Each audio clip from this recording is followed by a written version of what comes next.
नमस्कार। दूरदर्शन हिमाचल देख रहे सभी दर्शकों का बहुत बहुत स्वागत। मैं हूं आपके साथ हेमलता शर्मा। वर्ष 2018 से देश के प्रधानमंत्री लगातार बच्चों के साथ संवाद कर रहे हैं और देश के प्रधानमंत्री हमेशा ये प्रयास करते हैं कि बच्चों से जब वो संवाद करें तो कहीं ना कहीं उनके मानसिक तनाव को दूर करने का प्रयास करें। देश के सबसे बड़े लोकतंत्र के मुखिया जब बच्चों से इस तरह बात करते हैं तो अपने आप में ये बहुत अहम हो जाता है और मनोवैज्ञानिक ये मानने लगे हैं कि प्रतिस्पर्धा के इस दौर में जो बच्चे हैं वो कहीं ना कहीं मानसिक तनाव का शिकार होते जा रहे हैं और ऐसे में जब ये बच्चे देश के प्रधानमंत्री से बात करते हैं तो कहीं ना कहीं इनका मानसिक तनाव धीरे धीरे कम होता नजर आता है। तो कितना महत्वपूर्ण ये कार्यक्रम है और बच्चों के लिए, अभिभावकों के लिए, अध्यापकों के लिए, इन तमाम बातों पर चर्चा के लिए आज हमारे साथ मौजूद हैं केंद्रीय विद्यालय के प्राचार्य मोहित गुप्ता जी और साथ ही साथ केंद्रीय विद्यालय के अध्यापक भी साथ साथ हमारे साथ अध्यापकों के साथ जो विद्यार्थी हैं वो भी यहाँ पर मौजूद हैं, सार्थक और उत्कर्ष। मैं सभी का बहुत बहुत स्वागत करती हूँ इस कार्यक्रम में। Thank you. इससे पहले कि मैं परीक्षा पर जो चर्चा है उस कार्यक्रम पे जाऊं, सबसे पहले जो हमारे विद्यार्थी हैं मैं उनसे बात करूंगी क्योंकि विद्यार्थियों का ये कार्यक्रम है। तो सार्थक, मैं आपसे जानना चाहूंगी कि परीक्षा से पहले का जो माहौल है आपके मस्तिष्क में, आपके मानसिक तनाव में जो है किस तरह से माहौल बनता है परीक्षा से पहले? मैम, परीक्षा तो मेरे लिए हमेशा मतलब मैंने उसको ऐसे ट्रीट नहीं किया एज अ प्रॉब्लम जी। सो मतलब मेरे लिए तो हमेशा ऐसा रहे कि एग्ज़ाम्स आर मतलब ठीक है, आते ही है हर साल। तो इस साल भी मतलब एक्सपीरियंस हो गया, अब तो प्लस 2 में पहुंच गए तो एक्सपीरियंस हो गया है तो अब डर नहीं लगता उतना। पर उससे पहले हाँ, अगर मतलब तैयारी कम है या फिर अगर आपने साल भर पढ़ाई नहीं की तो फिर तो डर लगता ही है। तो ऑब्वियस सी बात है, लगना ही है। तो मतलब उस चीज़ के लिए डर लगता है। बाकी तो अगर आपने पूरे साल भर पढ़ा है तो मेरे को नहीं लगता कि आपको परीक्षा से डर लग सकता है। ये बिल्कुल सही आपने कहा है क्योंकि देश के प्रधानमंत्री लगातार यही कहते आए हैं कि जो परीक्षाएं हैं उनको आप अपने जीवन का हिस्सा बना लीजिए क्योंकि आपके जीवन के हर एक कदम पर आपको परीक्षा देनी पड़ेगी। तो ऐसे में ये बहुत अच्छी चीज़ आपने कही है। तो आपको ये नहीं लगता कि कई बार आपके जो मित्रगण हैं, जो आपके सहपाठी हैं, क्या वो किसी तरह का तनाव महसूस करते हैं? मैम वो करते हैं। मैम वो मेरे को कॉल करते हैं पेपर से एक दिन पहले कि कितना पढ़ लिया एक्सेट्रा, मतलब फिर बात करते हैं। फिर मैं उनको बोलता हूँ कि देखो, एक दिन में पढ़ के तो कुछ नहीं होगा, जितना साल भर पढ़ा है उतना पढ़ लिया है। तो अभी बस मेन टॉपिक ढूंढो, अगर आ गया तो ठीक है, नहीं आया तो अगले पेपर की तैयारी करो फिर। और इससे तो हो गया, इससे क्या कर सकते हो। बहुत बढ़िया, बहुत बढ़िया। और यही चीज़ सभी बच्चों में होनी चाहिए कि वो परीक्षा से घबराएं नहीं बल्कि पूरे आत्मविश्वास के साथ परीक्षाएं दें और अपना परिणाम भी उसी आत्मविश्वास के साथ वो देखें तो उतना ही अच्छा वो परिणाम पाएंगे। तो अब हम सार्थक से बात कर चुके हैं, उत्कर्ष से बात करेंगे। उत्कर्ष, ये तो रही मानसिक तनाव की बात, मस्तिष्क में जो आपकी परेशानियां चलती हैं, लेकिन उससे थोड़ा सा हटके हम बात करें विद्यालय की या फिर आपके घर की। तो परीक्षाओं से पहले किस तरह का महसूस करते हैं आप, सारा जो माहौल है? मैम, परीक्षाओं से पहले जैसे हमारे घर पे ऐसा माहौल होता है कि जो हमारे पेरेंट्स होते हैं वो थोड़े चिंता में होते हैं कि हमारा बेटा कैसा परफॉर्म करेगा एग्ज़ाम्स में, और जो हमारे अध्यापक होते हैं उन्हें भी चिंता रहती है कि हमारे बच्चे किस तरीके से एग्ज़ाम्स में परफॉर्म करेंगे या वो आगे जाके कुछ अच्छा कर पाएंगे या नहीं। तो यही टेंशन होती है और हम बच्चों में भी मैम यही टेंशन रहती है कि हम क्या अच्छा कर पाएंगे, क्या हमारी जो तैयारी है वो उस लेवल तक है कि हम अच्छे तरीके से अपनी परीक्षाओं में परफॉर्म कर सकें। तो जो इस तरह की अपेक्षाएं माता पिता या अध्यापक रखते हैं तो उन अपेक्षाओं से क्या थोड़ी सी घबराहट या फिर डर महसूस करते हैं? मैम वो कभी कभी एक डर का माहौल बन जाता है हमारे मन में, पर वो कभी कभी नहीं भी बनता क्योंकि जो हमारे पेरेंट्स की एक्सपेक्टेशंस है हमसे वो कुछ हद तक एक अच्छी है, मतलब वो चाहते हैं कि हमारा बेटा कुछ अच्छा काम करे, तो वो हमें उनकी एक्सपेक्टेशंस पे खड़ा उतरना चाहिए। तो इसलिए एक पॉजिटिव वे में उसे लेना चाहिए। बिल्कुल बिल्कुल, अपेक्षाएं हैं, इसका मतलब ये नहीं है कि आप उसको एज अ स्ट्रेस लें अपनी ज़िंदगी में, तो उस चीज़ को आप पॉजिटिव तरीके से भी ले सकते हैं। ये तो रही विद्यार्थियों की बात। अब चलते हैं हमारे प्राचार्य जी की तरफ। तो सर, आप तो हमेशा से ही कोशिश करते हैं कि बच्चों का जो मनोबल है वो बढ़ाया जाए, उनका तनाव दूर किया जाए, लेकिन आपके साथ साथ जब देश के प्रधानमंत्री बच्चों के साथ बात करते हैं, उनसे जो उनके जो सवाल हैं उनका जवाब देते हैं, मार्गदर्शन करते हैं, तो ऐसे में कितना अलग लगता है आपको ये? मैं सबसे पहले तो माननीय प्रधानमंत्री जी का धन्यवाद करना चाहूँगा कि उन्होंने आज परीक्षा पे चर्चा का आयोजन किया और इससे बच्चों में बहुत उत्साह का वातावरण भर जाता है, क्योंकि सीबीएसई की बोर्ड की परीक्षा नज़दीक ही है। बच्चों को कुछ ना कुछ तनाव तो होता ही है जी। हम इसको झुठला नहीं सकते कि वो बिल्कुल तनाव रहित हैं। उनको एग्जाम का डर, एग्जाम का प्रेशर कहीं ना कहीं रहता है। और ऐसे में जब प्रधानमंत्री जी इस मौके पर परीक्षा से कुछ ही दिन पहले बच्चों से आकर वार्तालाप करते हैं, उनको समझाते हैं, उनकी काउंसलिंग करते हैं, तो बच्चों का मनोबल कहीं ज्यादा बढ़ता है। उनको लगता है कि एग्जाम्स एक रियलिटी है, जैसा कि हमारे अभी बच्चे ने भी बताया कि एग्जाम्स एक रियलिटी है और उसको रियलिटी की तरह ही लेना है। अगर हम इसको रियल नहीं मानेंगे तो हमें हमेशा डर लगेगा, लेकिन इसको सच्चाई मानेंगे तो इससे डर हमारा कम होता जाएगा। दूसरा फैक्टर आता है इसमें तैयारी का, कि हमें तैयार होना है, सारा साल बच्चों को कुछ ना कुछ पढ़ते रहना है। एक दिन में पढ़ाई नहीं होती, लेकिन पूरा साल थोड़ा थोड़ा बिल्कुल इजी गोइंग वे में अगर हम पढ़ते हैं तो मुझे लगता है कि बच्चों के लिए बहुत अच्छा रहता है। जी बिल्कुल। और कहीं ना कहीं कहा जाता है कि जो अध्यापक हैं वो एक तरह से बहुत ज़्यादा मार्गदर्शन करते हैं, माता पिता की तरह ही आपके साथ। तो जो बच्चे हैं पूरा दिन भर आपके साथ रहते हैं, तो क्या कई बार आपने ये भी प्रयास किया है कि जो माता पिता हैं उनकी तरफ से भी थोड़ा सा जो उनकी अपेक्षाएं हैं, यदि बच्चा उस पर खरा नहीं उतरता है तो आप उनको भी थोड़ा सा समझाने का प्रयास करें कि बच्चे में कुछ और भी उनकी सीमाएं, और भी उनकी जो रुचियां हैं वो हो सकती हैं? बिल्कुल, आप ठीक कह रही हैं लता जी।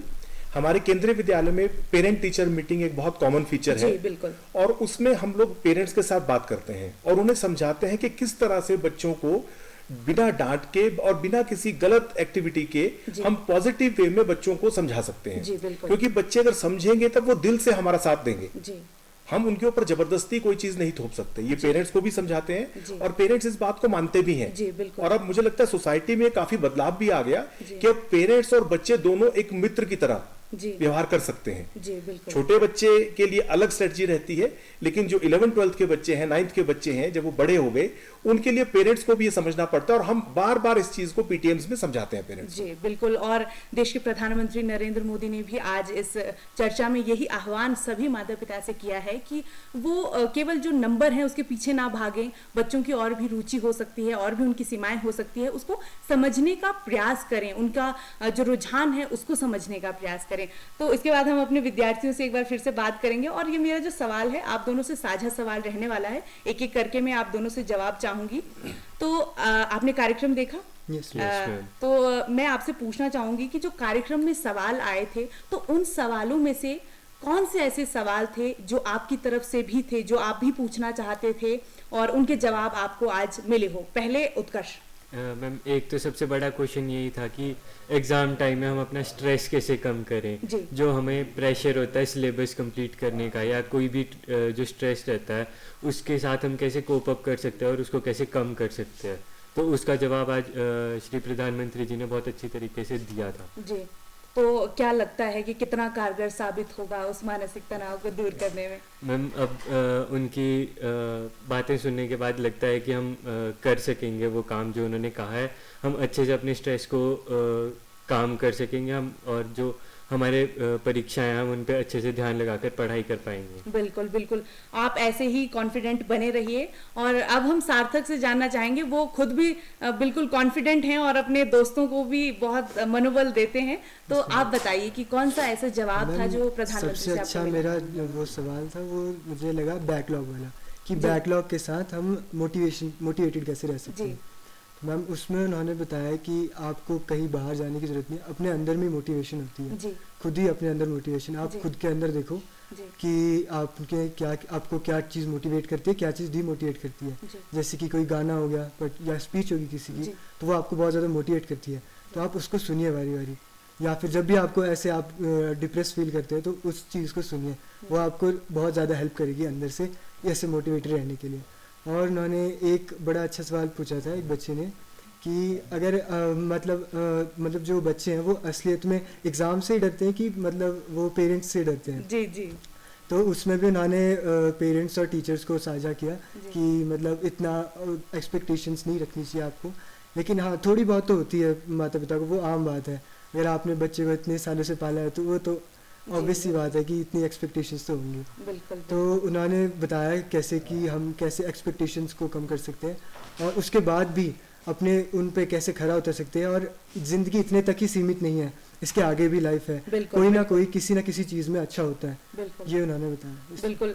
तो हमारे दर्शकों को मैं बताना चाहूँगी कि आप देख सकते हैं कि प्रधानमंत्री का जो संबोधन है, उनका जो संवाद है, वो कितना इफ़ेक्टिव है कि जो बच्चे हैं उसको कितने अच्छी तरह से समझ रहे हैं और अपने जीवन में उसको अडॉप्ट करने की भी यहाँ पर कोशिश कर रहे हैं।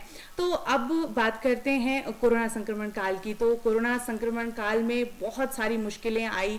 बात करें शिक्षा के क्षेत्र की तो कहीं ना कहीं बहुत ज़्यादा प्रभावित हुआ है कोरोना काल में जो शिक्षा का क्षेत्र है।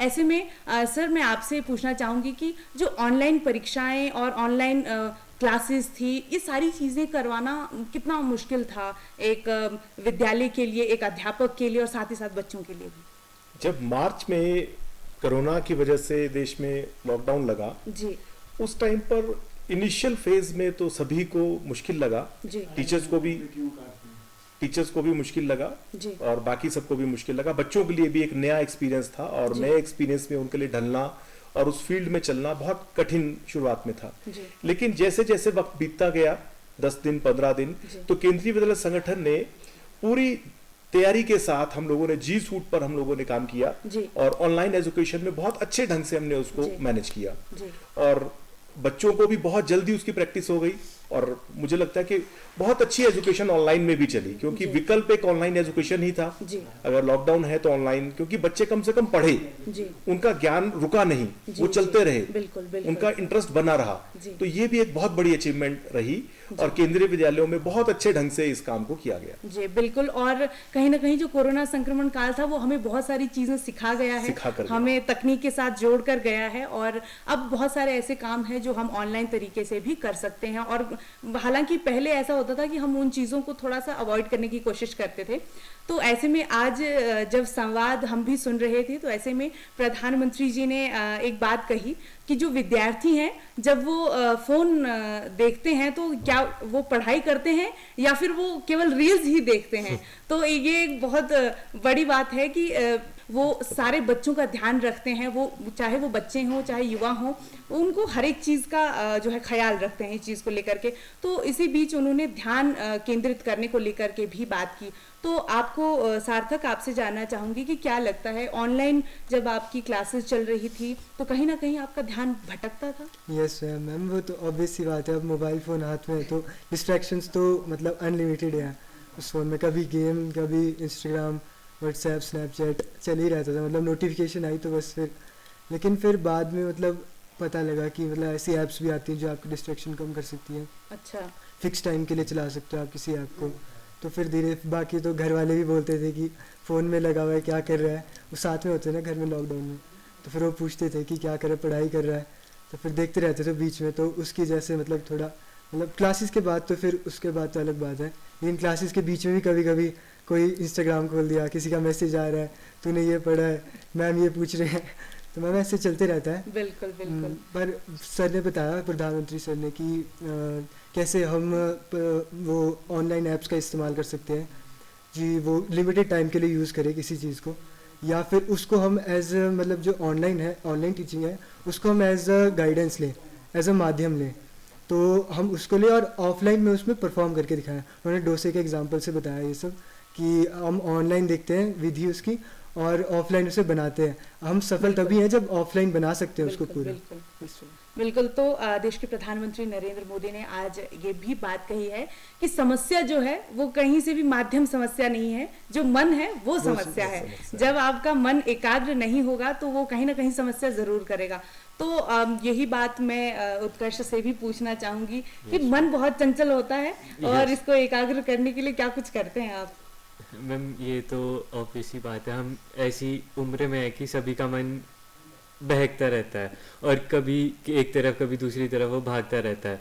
तो मैम इस टाइम पे हमें एक जगह फोकस रहना, हमारी स्टडीज़ को लेके हमें कहीं भी इधर उधर ध्यान नहीं भटकाना और हमें एक जगह अपना ध्यान बना के रखना है कि हमें अपनी लाइफ में यहाँ तक पहुँचना है। हमने एक जो ऑब्जेक्टिव सेट किया है हमें वहाँ तक पहुँचना है, तो उसके लिए हमें अपनी पूरी जान लगानी है और मोटिवेटेड रहना है हमेशा उसके लिए। मतलब कभी डीमोटिवेट नहीं होना है, और कभी भी मोटिवेशन के लिए हमें दूसरे लोग किसी भी दूसरे का सहारा नहीं लेना चाहिए। मोटिवेशन हमें मैम खुद से लेनी चाहिए, हमें खुद ऐसे ऐसे काम करने चाहिए जिससे हम मोटिवेट हों और ताकि हम अपने लक्ष्य तक पहुंच सकें। बिल्कुल। तो जब ऑनलाइन कक्षाएं शुरू हुई थी उस वक्त क्या आपको लगता था कि ये बहुत कठिन है, अब कैसे होगा, क्योंकि हमेशा जो पढ़ाई है वो ऑफलाइन मोड में होती आई है, तो थोड़ी बहुत परेशानी का सामना हुआ था? मैम शुरुआत में बहुत सारी दिक्कतें आई थी, जैसे कभी इंटरनेट नहीं चल रहा या कभी कुछ भी प्रॉब्लम हो जाती थी। और ऑफलाइन मोड में ऐसा होता था कि मैम टीचर हमारे सामने है तो हम टीचर की नज़रों में रहते थे और हमें पढ़ाई करने का मोटिवेशन मिलता था कि टीचर हमारे सामने है तो हमें पढ़ना ही है। पर मैम ऑनलाइन मोड में ऐसा हो गया था कि टीचर को कोई पता नहीं है कि बच्चा क्या कर रहा है या क्या नहीं कर रहा है, सिर्फ वो क्लास ज्वाइन करके कुछ भी करता था। जैसे सार्थक ने बताया कि वो कभी क्लास के बीच में इंस्टाग्राम चला रहा है या वो कुछ भी कर रहा होता है या किसी का भी मैसेज आ रहा है तो वो बच्चे का ध्यान भटकता था और वो उस तरफ जाता था। लेकिन अब वापस स्कूल खुलने के कारण, कोरोना काल खत्म हो गया तो उसके कारण एक अच्छा हुआ है कि वापस विद्यालय खुल गए और बच्चे वापसी अध्यापकों के समक्ष उनके साथ पढ़ेंगे। बिल्कुल बिल्कुल। तो जब विद्यालय खुले थे और सभी बच्चों ने ऑफलाइन मोड पर जो क्लासेस है वो लगाना शुरू किया था, तो हमें कहीं ना कहीं ये देखने को मिला था कि जो बच्चे हैं वो बहुत ज़्यादा खुश हैं ऑफलाइन जो कक्षाएं हैं उनको लेकर के, क्यों ना वो बहुत ज़्यादा जो है महसूस ये कर रहे थे कि अब हमें ज़्यादा चीज़ें समझ आने लगी हैं या फिर डिस्ट्रैक्शन थोड़ा सा कम हो गया है, ये सारी चीज़ें उनमें देखने को मिली थी। तो ऐसे में ही प्राचार्य जी आपसे बात करेंगे कि आज जो संवाद हुआ था उसमें प्रधानमंत्री ने नई शिक्षा नीति को लेकर के भी जिक्र किया था। तो ऐसे में आप क्या मानते हैं कि जो नई शिक्षा नीति है वो कितनी सार्थक है बच्चों को जो उनके प्रतिभा है उसको निखारने के लिए? बहुत ज़्यादा सार्थक है, क्योंकि इसमें स्किल एजुकेशन को भी उतना ही महत्वपूर्ण दर्जा दिया गया है। बच्चों की स्किल की डेवलपमेंट के साथ साथ बच्चों की नॉलेज को बढ़ाना ही इसका पर्पज़ है। जो हमारे छोटे बच्चे हैं, प्राइमरी के बच्चे, उनके लिए FLN का प्रोग्राम अभी हमारे स्कूल्स में चल रहा है, फाउंडेशनल लिटरेसी एंड न्यूमरेसी। तो उसमें हमारा टारगेट है कि क्लास 3rd तक हर बच्चा पढ़ना और लिखना सीख जाए।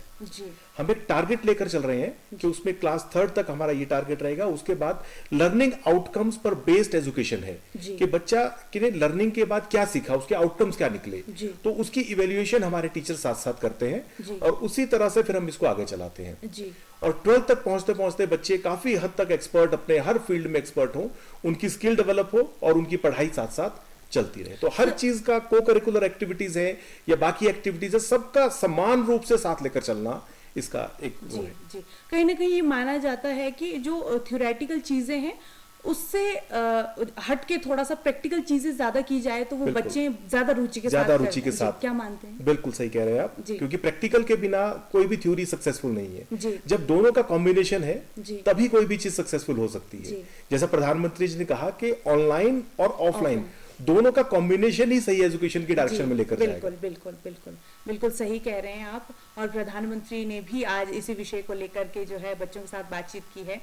तो बीच में कई बार वो ये भी कहते रहते हैं कि बच्चे कुछ चीज़ें या कुछ सब्जेक्ट होते हैं उनसे भागने की कोशिश करते हैं। क्या सार्थक कुछ ऐसे सब्जेक्ट भी हैं जो आपको लगता है कि ये बहुत थोड़े से कठिन हैं या फिर उनसे भागने का थोड़ा बहुत प्रयास करते हैं आप? यस मैम, होता ही है। मतलब एक फेवरेट सब्जेक्ट होता ही आपका जिसमें आप अच्छा लगता है आपको उसको पढ़ना, हमेशा उसी को पढ़ना। लेकिन साथ में भी सब्जेक्ट है अब हमारे पास। अब न्यू एजुकेशन पॉलिसी में ऐसा नहीं है, उसमें तो आपके इंटरेस्ट को देख के सब्जेक्ट है। लेकिन अभी जो करंट एजुकेशन पॉलिसी है उसमें तो हमें सारे सब्जेक्ट लगभग पढ़ने पड़ते हैं। तो कभी ऐसा लगता है कि हिस्ट्री नहीं पढ़नी, 10th तक तो ऐसा लगता था कि इसको हिस्ट्री वगैरह को मतलब ऐसे एज अ बर्डन मान लेता था। फिर उसको मतलब ऐसा है कि याद किया पेपर के पिछले दिन, फिर बस पेपर हुआ तो बस भूल गए उसको। अच्छा। बस फिर और अब प्लस 1 में तो मतलब थोड़े पसंद के सब्जेक्ट मिले हैं अभी, लेकिन 1-2 सब्जेक्ट उनको पढ़ने का मन ही नहीं करता। अच्छा, तो ऐसे में क्या अध्यापक इस चीज़ को लेकर के आपका सहयोग करते हैं या फिर माता पिता जो आपको पसंद नहीं है सब्जेक्ट? यस मैम, वो मतलब माता पिता तो यही कहते हैं कि सब सब्जेक्ट को इक्वल ध्यान देना चाहिए। मतलब हर एक चीज़ का एक टाइम होता है। मैम टीचर तो अपनी तरफ से हर सब्जेक्ट टीचर अपने सब्जेक्ट को बड़ा ही बताता है हमेशा। बिल्कुल, बिल्कुल। और मैम वो उन्हीं की वो है जो सब्जेक्ट हम पढ़ रहे हैं, बिल्कुल, बिल्कुल। वरना तो कहाँ ही पढ़ना बिल्कुल पढ़ पाना बिल्कुल सब्जेक्ट। बिल्कुल सही आप कह रहे हैं कि यहाँ पर जो अध्यापक होते हैं उनका एक बहुत बड़ा योगदान रहता है बच्चों को उस सब्जेक्ट को समझाने में, उनकी रुचि उस सब्जेक्ट के प्रति बढ़ाने में। लेकिन प्रधानमंत्री नरेंद्र मोदी हमेशा ये भी बात कहते हैं कि जो कठिन कार्य है उसको पहले कर लेना चाहिए। अमूमन क्या होता है कि हम जो सरल चीजें हैं उनको प्राथमिकता देते हैं, हम कहते हैं कि ये सरल है तो हम इसे पहले कर लेते हैं और जल्दी निपटाते हैं, और जो कठिन चीजें हैं वो हम बाद के लिए छोड़ देते हैं। तो ऐसे में प्रधानमंत्री कहते हैं कि जो कठिन चीजें हैं उन्हें पहले करना चाहिए और जो सरल चीजें हैं फिर बाद में वो अपने आप और ज्यादा सरल लगने लगती है। ये प्रधानमंत्री का मानना है। और ऐसे में मैं उत्कर्ष से पूछूंगी कि आप क्या करते हैं, किस तरह से आपकी स्ट्रेटेजी चलती है? मैम स्ट्रेटेजी तो ऐसी चलती है कि पहले मैं वही सब्जेक्ट पढ़ता हूँ जिसमें मेरा मतलब मुझे पसंद हो, ताकि बाद के लिए मुझे कोई दिक्कत ना हो। और जो सब्जेक्ट मुझे पहले से आता है मैं पहले उसी को रिवीजन करता हूँ, ताकि एग्ज़ाम टाइम पे अगर उसके लिए कम टाइम भी हो तो वो जल्दी से और आसानी से उसके लिए मैं पढ़ पाऊँ और एग्ज़ाम के लिए उसकी तैयारी कर पाऊँ। मैम टफ सब्जेक्ट के लिए मतलब ऐसा होता है कि जब भी एग्ज़ाम की डेट शीट आती है तो अमूमन उनमें छुट्टियां भी मिल जाती है, तो उनकी प्रिपरेशन करने के लिए भी हमारे पास टाइम होता है, पर तब भी मैम थोड़ी बहुत डिफ़िकल्टीज आती है कि कैसे पढ़ें कैसे ना पढ़ें, पर हो जाता है मैम। वो एक अंदर से इंस्टिंक्ट जागता है कि हमें ये करना है तो करना ही है, चाहे जो मर्जी हो जाए, हमें इस सब्जेक्ट में मतलब अच्छे से पढ़ाई करनी है तो हमें पढ़ना ही है। बिल्कुल बिल्कुल। कहते हैं कि बार बार आप किसी चीज को लेकर के कोशिश करते हैं तो अपने आप उसमें परफेक्शन आती जाती है। Yes ma'am. और लगातार ये भी कोशिश की जाती है कि आप अपने जितने भी सब्जेक्ट हैं उनको बिल्कुल इक्वल टाइम दें, ताकि किसी भी सब्जेक्ट के साथ भेदभाव ना हो सके। और यही आपको भी करना चाहिए, क्योंकि यही एक तरीका है कि आप जो है सारे सब्जेक्ट्स को एक साथ जो है समय दे सकते हैं, बराबर समय दे सकते हैं। पढ़ाई में भी बिल्कुल इसी तरह से आपको चलना है, ताकि आने वाले समय में कोई भी जो सब्जेक्ट है वो कठिन ना लगे आपको। और ऐसा ही आपके अध्यापक भी आपको सिखाते ही होंगे विद्यालय में। तो सर बहुत सारी चीज़ें ऐसी हो जाती हैं कई बार कि जब हम विद्यालय में होते हैं तो जो अपेक्षाएं होती हैं, तो अपेक्षाओं पे खरे ना उतर पाना बच्चों की निराशा का कारण बनते हमने देखा है। अक्सर ये होता है कि जो बच्चा मेहनत करता है या फिर बहुत ज़्यादा उसने पढ़ाई करी होती है लेकिन वो उतना अच्छा परफॉर्म नहीं कर पाता है, वो आत्मविश्वास की कमी से नहीं कर पाता है या कोई और वजह रहती है। तो ऐसे में उनका मनोबल और सुदृढ़ करने के लिए कि वो एकाग्र मन से उस पढ़ाई लिखाई को उतनी अच्छी से उसका प्रस्तुतिकरण कर सके ताकि जो परिणाम है वो भी अच्छा आए, उसके लिए क्या कुछ? इसके लिए सबसे जरूरी है बच्चों से संवाद करना। जी बिल्कुल। टीचर, प्रिंसिपल और बाकी पेरेंट्स, ये तीनों का एक ट्रायंगल है जिसमें हम लोग सभी लोग ये कोशिश करते हैं बच्चे से संवाद करें, उसके मन की बात को जाने कि उसको क्या मुश्किल आ रही है, कहाँ पर उसको डिफिकल्टी आ रही है, स्कूल में उसको किस सब्जेक्ट की पढ़ाई में मजा आ रहा है, किस में उसको मजा नहीं आ रहा। जी। फिर टीचर्स को भी हम अकॉर्डिंगली गाइड करते हैं कि आप अपने मेथड को चेंज कर सकते हैं। अगर बच्चे को कोई चीज समझ नहीं आ रही तो हमारे पास बहुत से मेथड्स है पढ़ाने के, क्योंकि बेसिक पर्पस है joyful learning, learning with Joy. जब तक बच्चा खुशी से लर्निंग नहीं करेगा तब तक उसको मजा नहीं आएगा, और कई बार वो स्ट्रेस में भी आ जाता है। तो इसलिए उसके साथ लगातार इंटरेक्शन अगर हम करते रहते हैं तो वो बच्चे का कॉन्फिडेंस भी बढ़ता है, उसको लगता है कि मेरे चाहने वाले या मेरी चिंता करने वाले लोग हैं और मुझे कुछ ना कुछ करना है। और कोई भी, जैसा भी बच्चों ने बताया कि कोई भी डिफिकल्ट टॉपिक पहले बहुत डिफिकल्ट है, लेकिन मैं बच्चों को पूछता हूँ, क्लासेस में जाता हूँ, उनसे पूछता हूँ कि सबसे डिफिकल्ट टॉपिक कौन सा है, उस पर उनको कुछ दिन फिर पढ़ा दिया जाता है। जब फिर उनकी अच्छी प्रैक्टिस हो जाती है तो थोड़े दिन बाद वही बच्चे कहते हैं कि वो तो सबसे इजी टॉपिक था, अब तो कोई और डिफिकल्ट हो गया हमारे लिए। क्योंकि जब तक नहीं पढ़े तभी तक कोई डिफिकल्ट चीज है। जैसे ही बच्चों ने पढ़ लिया, उस पर एक्सपर्टाइज कर ली, मेहनत की तो कोई ऑप्शन नहीं है, मेहनत तो करनी ही पड़ेगी। लेकिन जब मेहनत के बाद हमारा रिजल्ट मिलता है वो सब बहुत अच्छे होते हैं। जी बिल्कुल। यहाँ पर जो मेहनत है वो हमेशा देखी जाती है और आपकी जो मेहनत है वो कभी भी बेकार नहीं जाती है, और आप मेहनत करेंगे आपको परिणाम भी अच्छा आएगा, और कभी भी आप निराश ना हो अपने परिणाम को लेकर के, क्योंकि जो आत्मविश्वास है वो बनाए रखना चाहिए। क्योंकि प्रधानमंत्री ने एक बार फिर से ये कहा था कि जो आत्मविश्वास है तो आप कुछ भी कर सकते हैं, कुछ भी संभव है। यदि आपके अंदर आत्मविश्वास ही नहीं रहेगा तो आप जितनी तैयारी कर लीजिए वो धरी की धरी रह जाएगी। तो ऐसे में क्या आपको लगता है कि कई बार एग्जाम के टाइम में जब आप टेस्ट दे रहे हैं तो आपका थोड़ा सा मनोबल टूटता है या फिर आत्मविश्वास कम होता नजर आता है? Yes ma'am. मैम कई बार ऐसा होता है कि कोई क्वेश्चन नहीं आता तो उसके बाद ऐसा अगर ज़्यादा मार्क्स का तो ऐसा लगता है कि उसके बाद अगला क्वेश्चन तो नहीं टफ आ गया, या फिर अगले क्वेश्चन में मैं कैसे करूँगा, कहीं इसकी वजह से मेरे ज़्यादा मार्क्स तो नहीं कम हो जाएंगे। फिर मैम ऐसे डर तो लगता है, लेकिन फिर बाद में उसी डर को ओवरकम खुद ही करना पड़ता है पेपर के टाइम पे तो। बिल्कुल। लेकिन पेपर से पहले ऐसे अगर आपका कोई बैकलॉग है, जैसे मतलब पहले की कोई टॉपिक छूटा हुआ है, उससे अगर कोई क्वेश्चन आ गया तो फिर उसका ज़्यादा डर लगता है कि इस टॉपिक से ना आ जाए, इस टॉपिक से आ जाए, उसी से आ जाए तो ज़्यादा डर लगता है फिर। लेकिन हमें मतलब ऐसे हिम्मत नहीं हारनी चाहिए, मतलब अगला क्वेश्चन फिर नए उससे करना चाहिए, मतलब जो पहले आते वो कर देने चाहिए, तो उनसे कॉन्फिडेंस बिल्ड हो जाता है। कॉन्फिडेंस बिल्ड हो जाता है तो फिर जो नहीं आता उसको भी थोड़ा थोड़ा आने लगता है वो क्वेश्चन में। बिल्कुल।